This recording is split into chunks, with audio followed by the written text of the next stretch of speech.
right, good afternoon, everybody, and welcome to Turf Republic Turf Talks. We got just an awesome event planned for you for about the next hour. We're talking environmental leadership with several very qualified individuals in the environmental leadership in golf. So I'm going to be quiet here, introduce these individuals, and let them take the reins for the talks today. So first, we've got Kevin Fletcher, CEO eParUSA. Also joining us today is Matt Seplow, Class A and Certified Superintendent from Rockland Country Club in New York. Also Roger Stewart, Class A Superintendent, as well as Certified from TPC Twin Cities. And both of these individuals, Roger, congratulations to you. You are this year's winner, and Matt, you were last year's winner of the GCSAA President's Award for Environmental Stewardship. So welcome to you, gentlemen, and so we'll start things off today. We'll kind of lob a little softball up for you here and kind of let you run with it. So what have you done to essentially become environmental leaders in the industry? And Roger, we'll let you start. Well, that's a good question. I think I've done probably a number of different things, but it goes all the way back to one of the first people to participate in the Audubon program, and that was many, many years ago. And being able to successfully achieve Audubon Cooperative Sanctuary status, and not only at the club I was at prior to TPC Twin Cities, and that was TPC Osnapolina in Princeton, New Jersey, but also here at TPC Twin Cities. They were already in the program, and we've been able to continue to maintain our status, and that's something that working for the TPC network and the PGA Tour is very important to them, to be a participant in that program and make sure that we're doing everything we can to continue with that program on a yearly basis. In addition, probably where I really got the most involved in the environmental aspect is probably when I was at TPC Osnapolina, and that kind of started more as something I was almost forced to do, just simply because at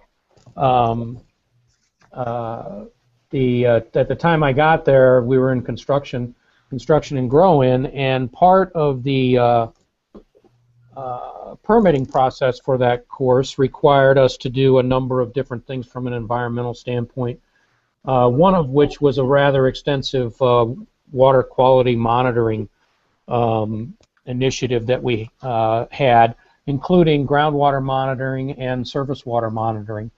And we were very successful with that, so I think that received a fair amount of publicity when I was involved with that, and that kind of led to involvement with the Stony Brook Millstone watershed, where they were initiating a new program at the time to basically certify golf courses that were within their watershed.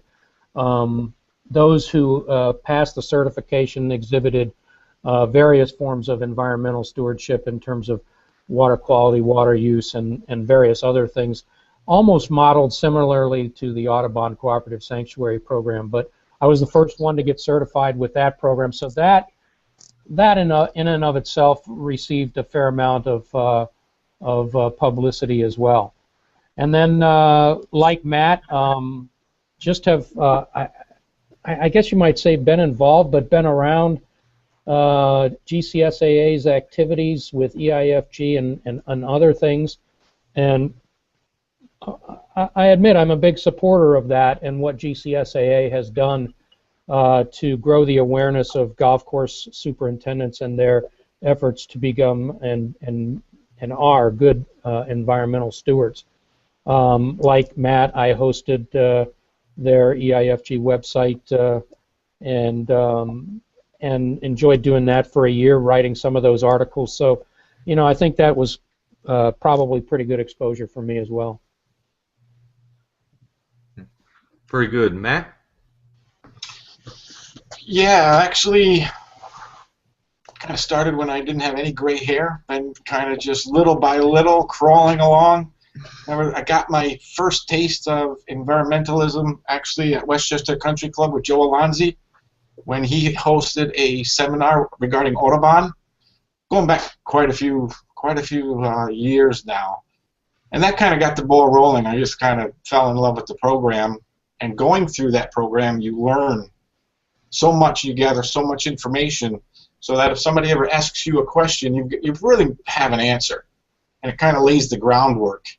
Then there was a couple things that kind of happened through the years that I probably am more proud of than anything else. One of which was the county was going through a pretty severe drought. And at the time, golf courses weren't in very much favor. They basically went, well, I'll tell you, they started off with the voluntary restrictions. Then they went to every odd even house-wise, right? Everybody odd even. Golf courses weren't impacted at all. Then after that, they went right to stage 3, which meant golf courses could only water greens and tees. Well, we found out as we went through this that voluntary, nobody really did. When they went to every odd even household, that they used more water. So boom, all of a sudden we're right into stage 3 almost before it even starts, to be honest with you. So we were able to get strong-armed a couple people at the county level. It also, in our county, droughts are called by the health department. So we had to get the health department involved, and Tomaselli, who was in charge, and through me just kind of bugging him every week, kind of said, I ended up just going and saying, Matt, run this committee. Do what you need to do. And I said, tell me who you want on this committee. We'll meet. We'll see what we can do. And ultimately, we were able to change the regulations for the county as it comes to drought. And fortunately, we haven't had drought since.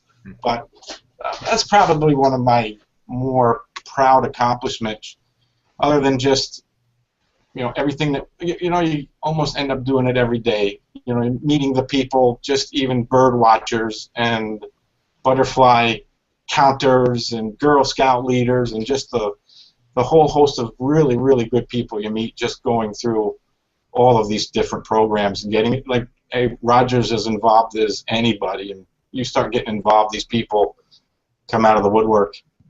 Yeah. So that's a good point that Matt makes, and one of the things that I probably overlooked was my involvement with ELGA, and that was a great program. I really encouraged as many people as I could to participate in that program. I'm fortunate to work for the PGA Tour. They put a lot of value in that program because they are leaders in environmental stewardship, in my opinion, in the golf business. And being able to participate in a program like that gets you a lot of recognition for the efforts that you put forward. I was always somewhat dismayed that there wasn't a higher level of participation across the country in that program because it really was not that labor intensive to participate. And the results that you get from it are tremendous.